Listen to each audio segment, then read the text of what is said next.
the soldiers and the warriors that stepped up to spirituality, right? And talking about a new way of exploring and deepening who they were, and people who weren't afraid to say, that's a great idea over there that you're telling me, but something is resonating in my heart that I would like to share, that I would like to open up to, that I believe that the divine is calling for me to do.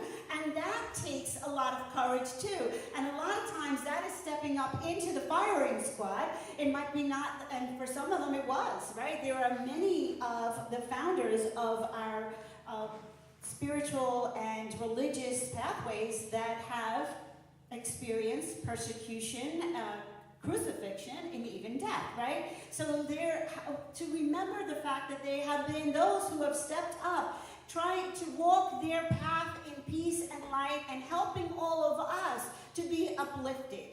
And it is because of them that we can come together in this community and say, what is in my heart? This is my idea of spirituality. This is the way I connect to the divine. These are the words that I use that make me feel like I am a part of, that I belong, that I can shine my light. And so I think we should say thank you to all of them. Yes? Thank you. Yes, thank you. Thank you in our hearts and our souls and that awakening and opening. And that's why we take the time to learn about some of their teachings and the things that they have for us. And at the same time, we don't lose who we are and what we have. And so we have us as a gathering of light coming together. And there's one thing about coming together is that now we can stand for the light that we are, the feelings that are true within our own hearts, and we don't have to be so afraid. Because we have the light of each other to help us, to strengthen us, to hold on to help us stand in our own truth and our own light. And we have been able to do that in different places along the way in our travels as a community. We started out in a basement. We came out of the basement. And we were in this beautiful child care center. Beautiful, brand new building. It was kind of sterile. Needed some energy going. We did a lot of smudging. Got so much energy in there, church bought out the place.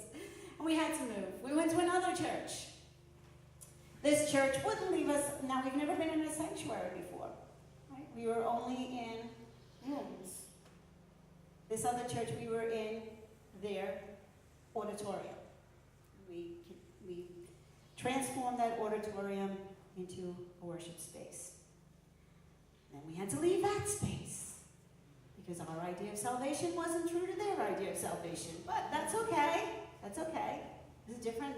We're always in the place of people are allowed to have their beliefs, even if it's not as inclusive as ours. But that's the challenge that we have, to respect and to understand that. Okay? And in our loving reactions, in our loving expression to that hopefully a place in their heart will see that embracing and inclusion might be a nice place to go to. So we moved from there then, we went to St. Lawrence. The first time we were in a sanctuary. It was a really cool place. It looked like a barn, and the rafters, and big open space. And believe me, this whole area here, we had room, right? We had a drum set in there. We had so much room up on the altar. Everybody was coming up. We could have communion up there. We had everybody up on the altar. We did Voices of Faith for Peace in there. We had a lot of space in there. And then when we left there and came here, it was like, we were cramped, to say. We didn't know how we were going to do it, how we were going to make it fit. But then it became home, right? We're all here, and it became home for all of us. And it also provided for us beautiful experiences. And in our meditation today, Reverend Gerard asked you to recall some of those beautiful experiences that you had here Presbyterian Church of Sweet Home. Because I want to tell you something about this community. I remember when Patty and I sat with them, and we were in the fellowship hall, and we're sitting around in a circle. And I said to them, they go, "Oh, Pastor Rebecca, she's so great. We're so open. Our confirmation class goes over to the synagogue, and then it goes to the mosque, and it goes to a Hindu temple to just, to meet other people and see them." And I said, "That's great. Well, Pastor Rebecca, she's my good friend." I said, "But we're coming into your house. And in your sanctuary, you're going to hear strange sounds. You're going to hear some different chants. You're going to, hear smell the smudging of the Native American tradition. You're going to hear some drums. You're going to hear some howling. I believe we do some of that too. You're going to hear some things going on in there, and it's a little different when it's in your own house. Are you okay with that?" Patty's like, "No, no." Please don't say that. But they said welcome. They did. They said, "No, that's okay. You're welcome. You're welcome here."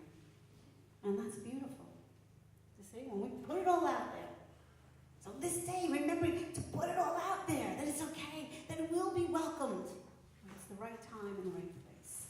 And if it's not, just keep walking, right? That's what we said in our declaration of intent, right? We'll keep walking because the journey is going to keep going on. So, I want to ask you, tell me about a memory from here. Something that you'd like to share. It was just special about this place. I want to come up here, Kathy? So I want to just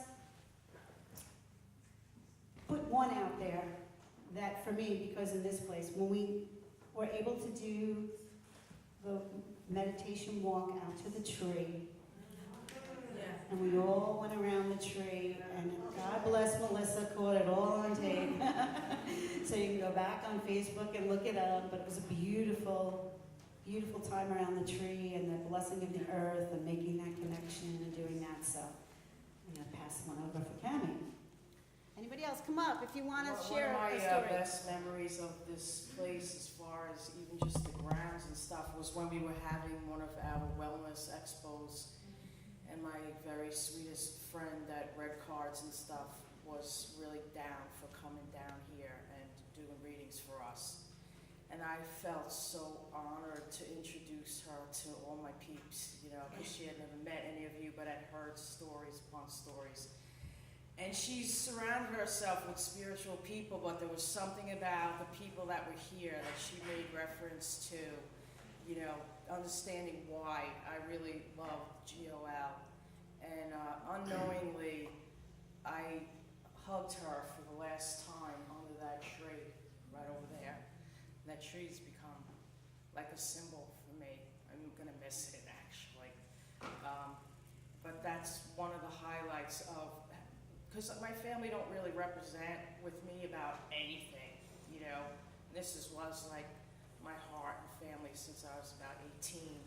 And to have her come here and then validate as my spiritual advisor, if you will, that I found the coolest thing ever, was just something I will always treasure in my heart. And it just happens to be tied to this space, but I'm having a hard time about the move, I gotta admit it, because I do like smaller and traditional, but I know that once you're all there, it won't matter, it'll still be home.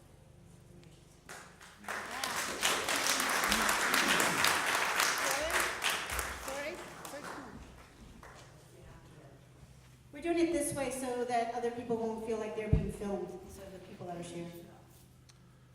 And you don't have to be filmed if you want to share.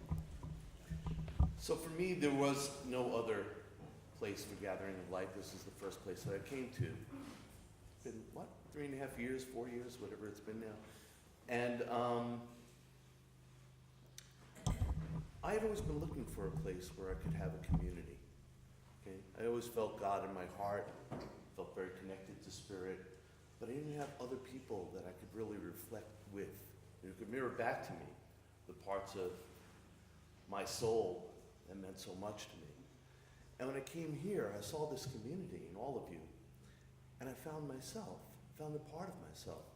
I found a way to explore those deeper parts of myself and connect with God on a regular basis in a place where there was ritual, sacred space and a safe space to be who I really am. And continue on my journey and expand that journey. And listening to Reverend JoAnn, I was so truly inspired. I really looked at it and I said, wow, you know, this is home. It's a place I can come to every week and be home. And I'm sure that the entire journey that will continue into our new place will continue with that same mirror for me and connection to all of you. And I feel just very blessed to be a part of this community. And I will always have fond memories of this location being the first place where I discovered it. So that's what it means to me. Actually, a few people here